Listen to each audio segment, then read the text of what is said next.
My hair is not quite dry, so I did paint this pretty quickly. There's a couple of things that if I was honestly wanting to do a really good portrait of a sloth, I would take more time. I probably wouldn't be concentrating on trying to videotape myself while doing it. I'm going to turn this around again. I'd want to be conscious of the angle at which I'm working. So because today it was a little awkward for me because I was looking at my iPad and I was reaching over here for my palette and then I was holding my actual iPhone in my left hand and trying to look through it to paint. I'm worried that there's going to be some weird kind of perspective because my sketchbook is over here instead of kind of straight up right in front of me. So that's something to bear in mind while you're working on paintings. So the reason I kind of made this video is because I'd like to encourage people to go out and start sketching and sketching like life as it is happening, as long as you're at a safe distance from other people. I was at Fish Creek Park last week and it was super quiet because apparently people only ever drive there. So if you're safe and the weather's nice, it's a great opportunity to practice just drawing, sketching quickly what you see. And don't feel like you have to draw something fast. Okay, don't be going to the dog park and then feeling like a failure because you weren't able to draw the black lab chasing the golden doodle. Probably you would only be able to do that with quick gestural drawings. So if you start with something that is slow, that's a great way to build up your practice. If you're afraid to go outside, hey guys, my video cut off on the last video because I ran out of storage. So what I was saying was, if you're afraid to go outside, for whatever reason, because of the pandemic, draw something in your house. Draw your dad while he's taking a nap. I'm sure he would love that. But something slow. Okay, so my painting is mostly dried. My hair is still, by the way, not completely dry. And I'm going to go in with some pencil crayons and add some detail. Do you like my super cool pencil crayon tin? I've had it since 1988-ish. I got it for sale at Wilson Stationers, which doesn't exist anymore. So,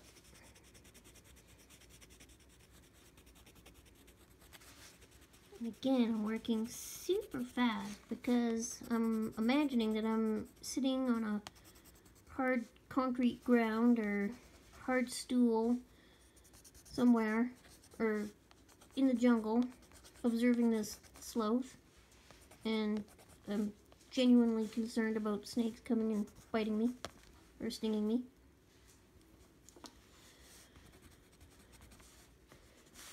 And because I just want to loosen up. Like, one of the things about doing quick sketches is it just loosens you up and helps you lose that fear of making a mark, just putting a mark on the page and getting something done. Sometimes people have this idea that if they do art, they have to do like masterpieces, or else it just doesn't count. And, well, that's baloney. It counts. It absolutely counts. Just get a mark on a page. And even if you don't like it, whatever, who cares? It's not like this, like, sloth is gonna show his friends and be like, hey, that Miss Henry, chew my bum-looking fat, go beat her up.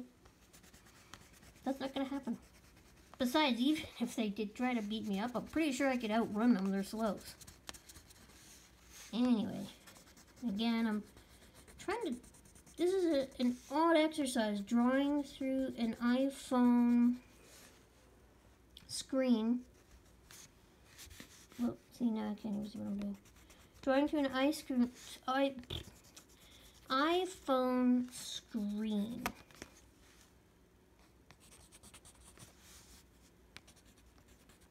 Anyway, so I'd like to go, and what I'm going to do now is I'm actually going to stop videotaping and I'm going to put a little bit of detail work in the face so that I can see what I'm doing, and then I'll get back to you. Okay. Okay, so I wanted to maintain the authenticity of this being a really quick sketch, so I'm gonna leave it as it is. My total painting and drawing time, maybe 20 minutes. I don't know, I didn't really time myself. With the drawing time included in that time, maybe an hour. Like, my hair is still kind of damp. My hair's pretty thick, so I don't know if that means anything, but it definitely wasn't a long-term thing. I'm going to title it. So I've titled it To Work Fast, Choose Slow. And then I've told you guys about this time and time again. Before you post this on any kind of social media, always sign your work. Oh, I should look what I'm doing. Sorry. Not the best signature. And it's a good idea to date it. And always do that so that people can't steal your work. That's not the best signature. Anyway, so I will be posting this. I'll try to get a sort of aerial shot of it. And again, a comparison to my fox. So I will be posting this on my Instagram social media quarantine art prompt site called YYC Doodlebugs. Yeah, that's what it's called. And the prompt for today was slow, so that's why I chose a sloth, and then I had this really cool idea of making a video for it. So I really hope you enjoyed the video. I'm gonna try and edit it all together now. Peace out. Hey, I just realized that I told you I was gonna show you my kit that I take with me when I go hiking or riding my bike to find places to paint. So this is a bag that it's from Mountain Equipment Co-op. You can use whatever bag you want. Whatever you do, just don't like mail order pre-made kits and holders for these things on Amazon, because they're so expensive and it's so easy to just repurpose a bag that you already have. These were little sort of lunch snack bags that I repurposed. And again, I'm trying to hold the phone in my left hand and do stuff with my right hand. I'm just gonna grab my stool so I don't fall on the ground. Okay, so things that I take with me. This is a white gel marker. It's the Uniball Signo. Whoops. Okay. This is absolutely the best white gel marker there is. I'm just gonna say it, because all the other ones I've used just kind of fade out. This one shows up really bright. And this is partly why I don't really use masking fluid anymore, because I can go in afterwards and add little highlights on the pupils of eyes. With this, it works really well. These are water brush pens, and they're really cool because there's a water reservoir in them that you can fill up. You just unscrew this and then fill it up with water, and then you don't need to take a water container with you. So the brush is already there, and the tips are pretty good. So you just basically squeeze until you get a bit of water out, get it into your paint, and then wipe this on a bit of paper towel, or like I usually do on my sock or something. They work really well. I have a number of fine liners, like actually probably too many. I should probably purge some of these, but I like these ones, the Micron secure Micron ones, but whatever ones you want to use. The reasons I like these ones is because they're super waterproof, so basically as soon as I draw on the page I can paint over top of it and it's not going to bleed. They're not particularly good after you've already painted. Something about the texture of the watercolor paint, once it dries, will just kind of dry out the nibs on these. So these are definitely better to use before. I have a white eraser. I also have a gum eraser, which I use. Sometimes the gum eraser, I really like it because it's super gentle on the paper, but it does make little tiny eraser turds that are hard to wipe off sometimes. I have a little tiny ruler that I almost never use, but if I was doing something with perspective, I'd want to use that. And I do have these two travel brushes, which I'll try to do with one hand. So basically the bristle comes out, and then you can attach it to the handle. Where did it go? Whoa, there it is. Okay, and then you can use it like this.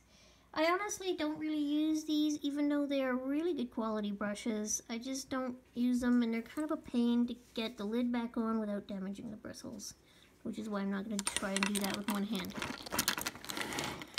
So, in this bag, I have my actual paint kit, and this is a palette that I built myself. So I got this Meeden paint tin, and it is supposed to hold what's called 12 half pans, but I'm crafty. So I just kind of jammed a bunch in the middle, and I put extra ones on the end, and I actually ended up with 21 half pans. And the half pans that I chose for this are a brand called Stone Ground Paint Company, and they're made in Saskatchewan. They're really high quality. They're not super cheap, but they do last a long time, and they're really highly pigmented, and I made a little chart that I can just leave in there. And the cool thing about this kit is that it's got this little ring on the bottom that I can stick my finger through, and then I can hold it, and then I can mix my paint in these two sides. The reason I chose this paint instead of my M-Grams is because the M-Grams have a lot of honey in them, and they just kind of always stay moist and sticky. So they're not the best for traveling. These dry pretty well. They still have honey in them, so if you're somewhere where there's a lot of wasps and bees, just be warned. They will be attracted to these paints. I've known wasps to just kind of hang out and sunbathe on my paints. I really hope that's not bad for them, because even though I don't really like wasps, I don't want any harm to come to them. I have a bunch of bulk clips in here that I use to hold my papers in place when it's windy. What else do I have in here? I have another little kit that I did build. Come on. This is another little kit that I did build with some of my M-Grams. But you can see, like, they're quite sticky. They don't travel the best. But I did want to bring some extra colors that I couldn't really find in the Stone Ground. So like a cobalt blue, which is a true blue. My yellow ochre, which I use all the time. Alizarin crimson. I think this is a quinacridone violet. And then I can't really tell just by looking at them, but one of these is a Payne's Gray and one of these is a Prussian Blue. I could get away with not bringing this extra little thing though. And then in my bag I also will bring something to paint on. So a book of some kind. So this is one that is quite tiny. I've only done one painting in it so far. I did a painting of a a river otter that I came across while kayaking one summer.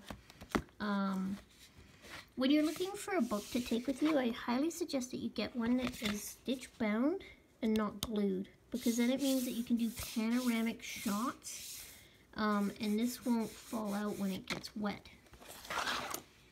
And I'll show you what I mean with this book.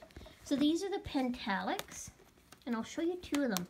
This is the little one, which is a really good size. It is a perfect size, actually, for traveling with. And I've done some different paintings on them. But as you can see, once I start to do like these panoramic shots, the middle just kind of falls apart because these are glued. This is a painting I did when I was sitting waiting for my plane to empty and had me low last summer. But this is the one that I took with me when I went home to my parents' place on Main Island, which is where I got a lot of these things, and then I started doing some other stuff in them. Anyway, this is a bigger version of the Pentalic, and it actually is stitch bound, which is really good. And that's what I did my slow picture in today. That's a picture of me and my friend Zoe. Anyway, so anyway, if you want some advice on how to build your own kit, just let me know and I will help you with that. Bye.